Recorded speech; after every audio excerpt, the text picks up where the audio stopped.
Wala mo na maalis kami may vlog ako today. Diyan lang kayo, kakaroon. Pero kayo, finding message. Agawa, 1 to 2 minutes lang na.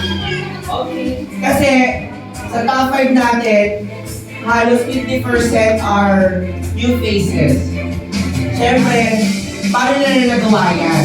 Paano naman na-inspire yung mga kasamahan natin na sa top 20 na to do their best?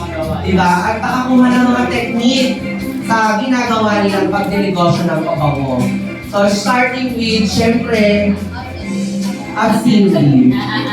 Kahit ilang 1 to 2 minutes lang sa video mo nga. Naiiyak na! Pwede umiyak, pero mag-recall. Si our top 5, si Ma'am Cindy Coral from Team RD9.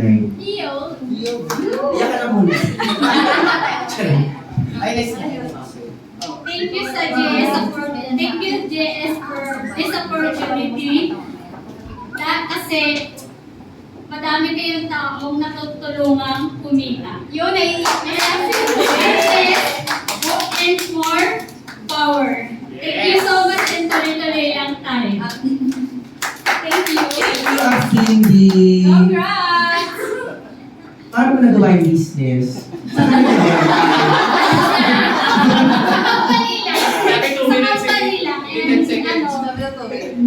Simple lang naman, ano mo sila, alokin, then ano lang, pagka nag-avail, continuous lang. Simple lang.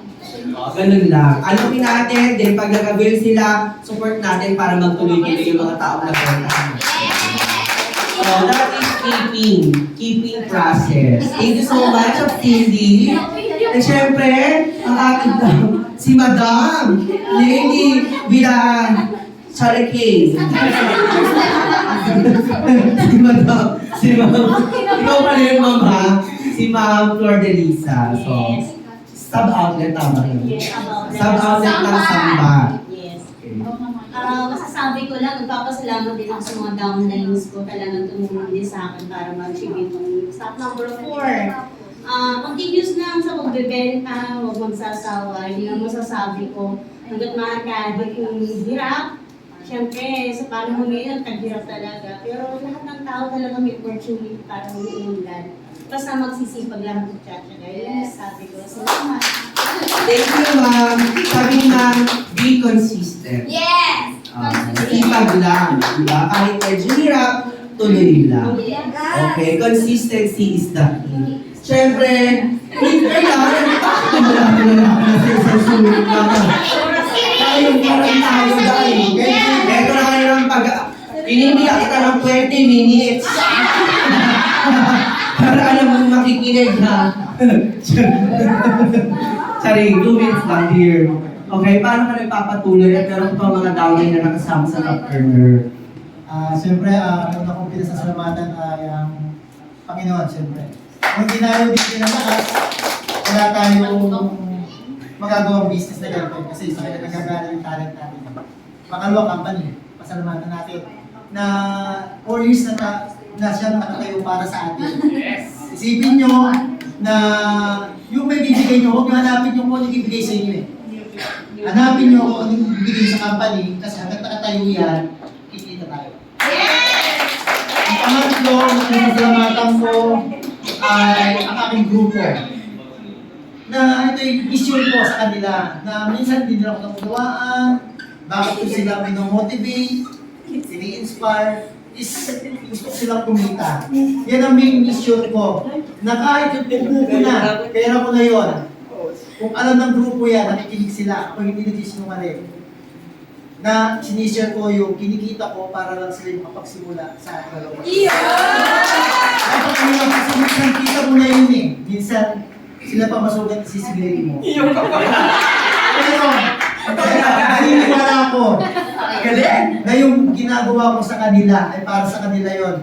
Triple ang bumabalik ng blessings. Kasi kung nagsasalamatan ko ngayon, may ipon akong magwa 100K na rin para pang-college ng anak ko maganda.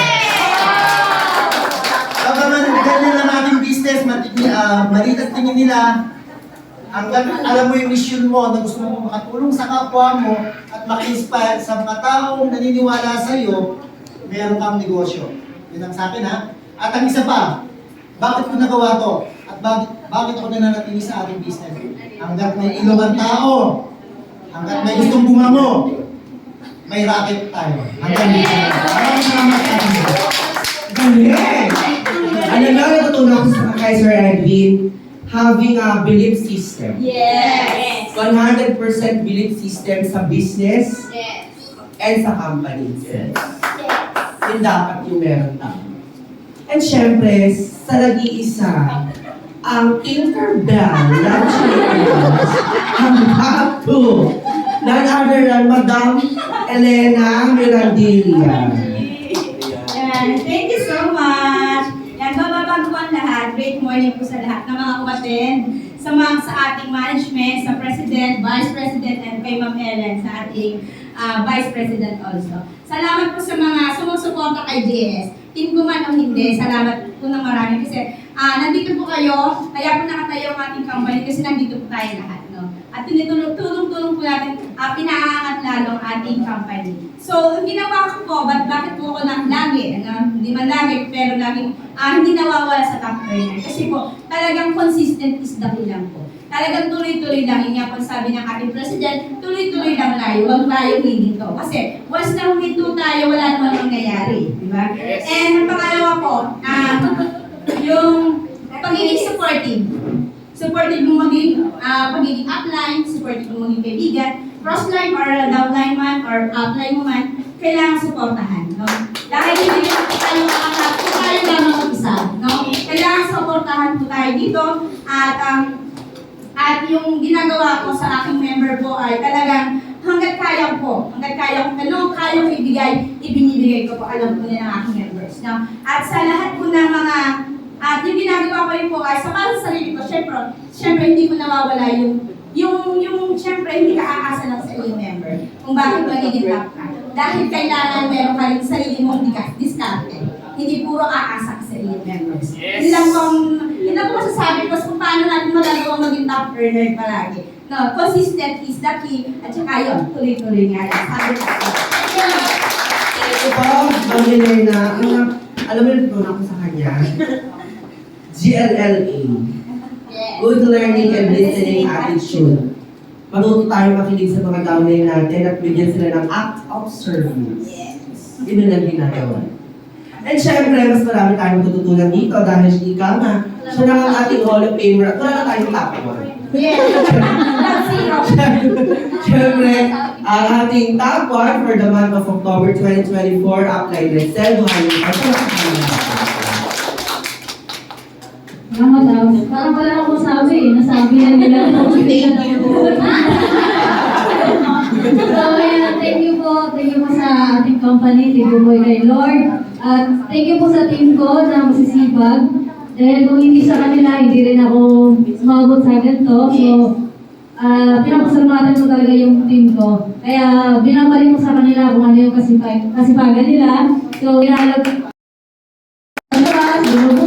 binibigyan ng mga incentive dahil yun lang naman ang pwede bigyan ng isang outline. So, balik lang sa mga team natin, team leader natin ang masisipag. So, yun lang. So, paano ba ginawa yung business? Yun nga, tama yung sinasabi ni Abs Elena na dapat consistent lang. Kasi ako, di naman talaga madali ang business. Tsaka hindi madali maging top 1 na yan palagi. Una lang, hindi naman po dapat tayo umasa sa downline natin. Dapat ginagawa din natin para sa sarili natin. So, dapat kung ano yung mga incentive or goal ng company, isa sa gagawin natin, i-goal din natin sa sarili natin. Hindi tayo umasa sa iba kundi sarili natin. So, yun lang po. Maraming salamat.